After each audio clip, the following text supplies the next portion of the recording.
Bismillahirrahmanirrahim. Assalamualaikum warahmatullahi wabarakatuh. Bertemu lagi dengan saya, Holly Rafika Dona, dalam mata kuliah Komunikasi Profetik. Pada kali ini kita akan membahas konsep yang penting dalam komunikasi profetik. Jadi teman-teman, komunikasi itu sebenarnya definisinya tergantung perspektif. Jadi ada perspektif psikologi misalnya lewat Carl I. Hoffman, ada Laswell misalnya dari politik. Jadi arti komunikasi itu bermacam-macam. Robert T. Craig misalnya menulis pada tahun 1999, dia mendefinisikan komunikasi berdasarkan 7 tradisi. Dan profetik atau mata kuliah komunikasi profetik melihat komunikasi dengan berdasarkan etos humanisasi, liberasi, dan transendensi.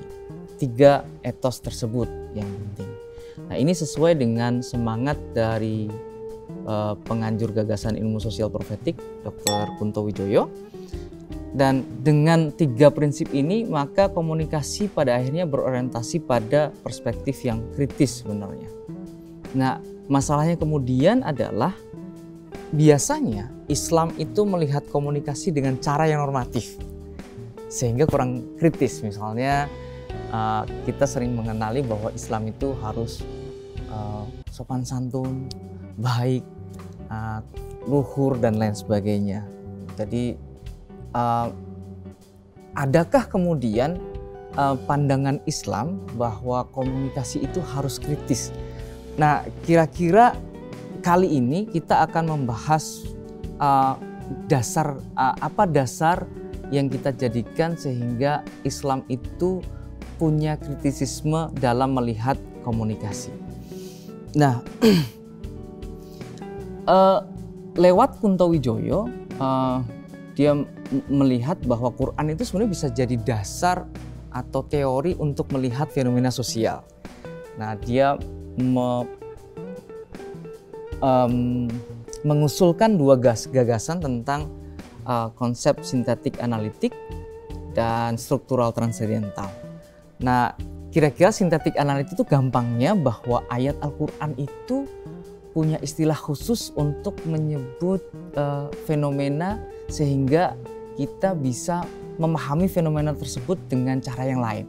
Misalnya di Indonesia kita melihat kelompok orang miskin itu ya miskin saja karena istilah kita cuma itu.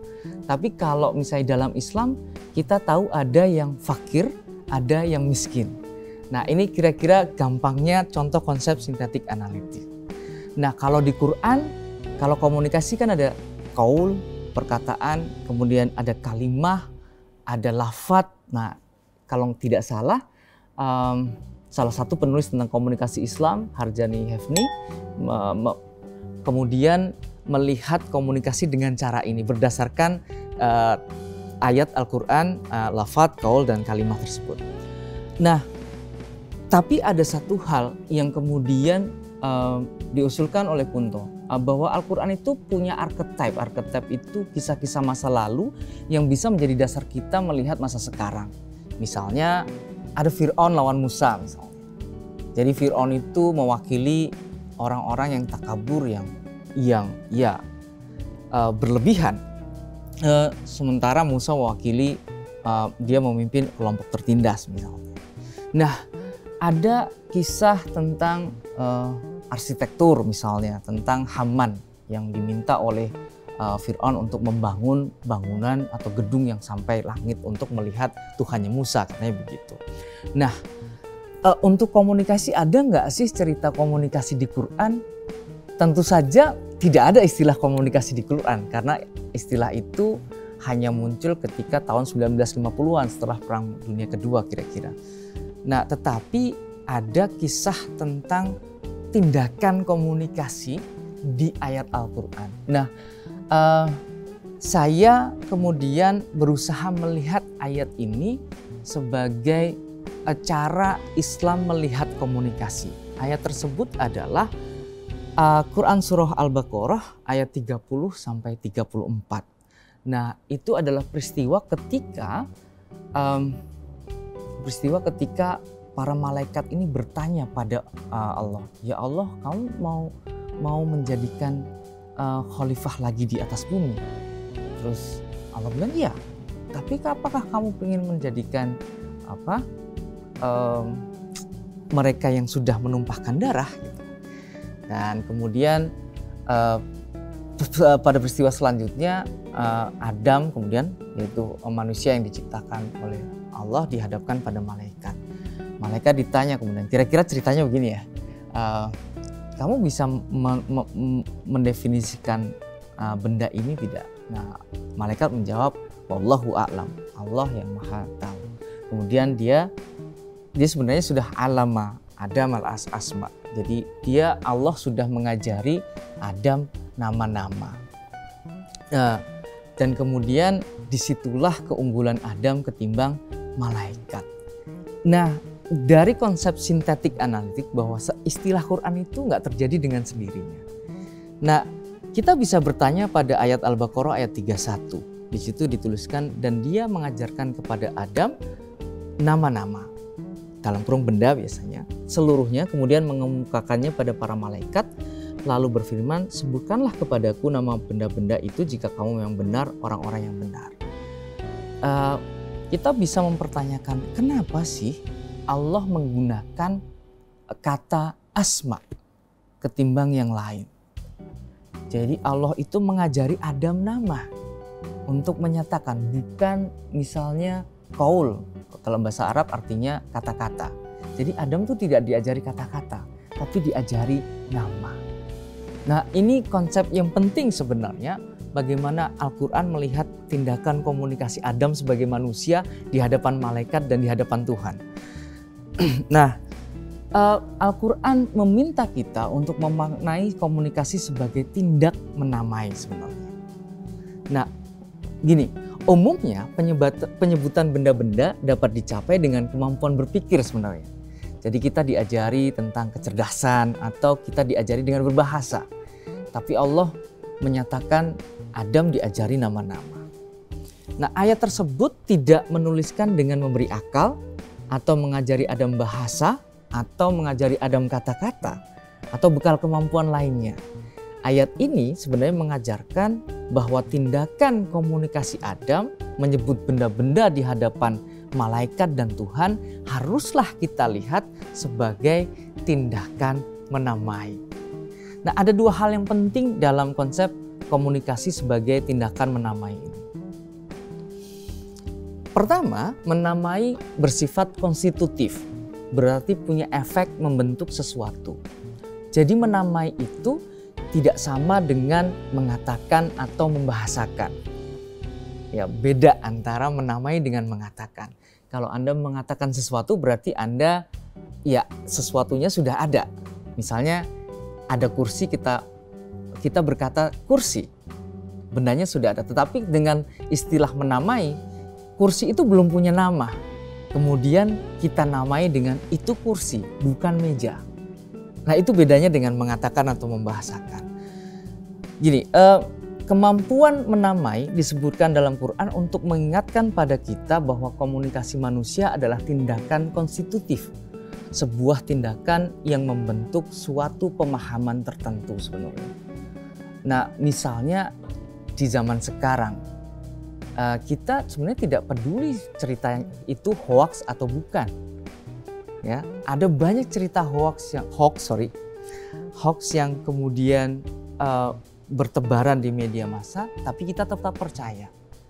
Nah, semenjak awal ayat ini telah menjadi peringatan bagi kekuatan atau bahaya komunikasi. Jadi komunikasi itu tidak hanya menyatakan sesuatu, tapi juga membentuk sesuatu. Itu makna dari konstitutif. Kedua, menamai bersifat politis. Kegiatan mengatakan atau membahasakan sebenarnya adalah merepresentasikan sesuatu melalui wujud kata atau bahasa. Sementara kegiatan menamai adalah merepresentasikan atau menghadirkan kembali, tapi sekaligus juga memberi identitas pada objek yang dinamai. Misalnya begini,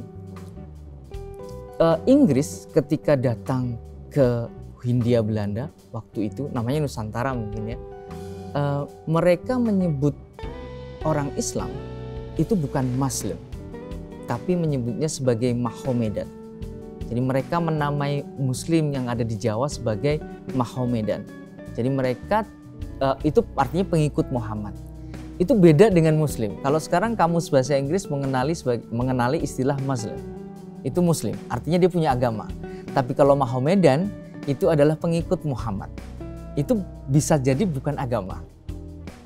Jadi begitu. Jadi ini beda antara Mahomedan dengan Muslim. Nah, artinya tindakan menamai itu melibatkan kekuasaan manusia. Ia adalah kerja yang politis sebenarnya. Atau ini contoh yang sering saya gunakan, kita sering menyebut bunga bangkai atau bunga Rafflesia arnoldii. Ini dua-duanya nama yang benar. Tapi dua nama ini sebenarnya mengandung kekuatan politik. Orang Bengkulu menamakannya bunga bangkai. Tapi orang non Bengkulu mungkin, atau kita mungkin sekarang yang diajari oleh pelajaran geografi sekolah dasar atau SMP atau SMA, menamanya sebagai Rafflesia arnoldii. Kenapa? Kalau ditanya begitu, setelah jawab kita adalah karena ditemukan oleh Raffles. Raffles itu siapa? Ya, Gubernur Jenderal Inggris waktu itu. Seakan-akan orang Bengkulu itu tidak ada. Artinya gitu. Jadi ini sangat politis bahwa penemu bunga itu adalah Inggris dan bukan orang Bengkulu. Padahal orang Bengkulu sudah lama hidup dengan bunga bangkai. Jadi orang Bengkulu dianggap bukan orang waktu itu. Kira-kira demikian. Nah, atau contoh yang lain adalah Indonesia. Negara kita yang kita yakini sebagai negara kita sekarang. Kita punya nasionalisme dan lain sebagainya. Nah, Belanda menamai dulu sebelum ada Indonesia menamai sebagai Nederland Indie atau Indie Holland. Dia selalu menyebut itu, tidak pernah menggunakan istilah Indonesia. Kenapa? Karena dia pengen bahwa ini memang Hindia, tapi Hindia milik Belanda. Oleh karena itu namanya adalah Hindia Belanda. Jadi di situ menamai itu adalah tindakan yang pertama konstitutif, membentuk sesuatu. Jadi dan kemudian politis, itu penuh dengan unsur atau hasrat kekuasaan manusia. Kira-kira kemudian jadi dari situ komunikasi berdasarkan Quran Surah Al-Baqarah berarti komunikasi manusia harus dilihat dengan cara yang kritis. Karena komunikasi manusia punya daya konstitutif, jadi punya daya membentuk, tapi selalu melibatkan hasrat menguasai. Oleh karenanya ayat ini penting untuk pembangunan kajian komunikasi profetik yang bertujuan untuk pembebasan dan berurusan dengan kekuasaan. Kira-kira demikian materi kali ini. Assalamualaikum warahmatullahi wabarakatuh.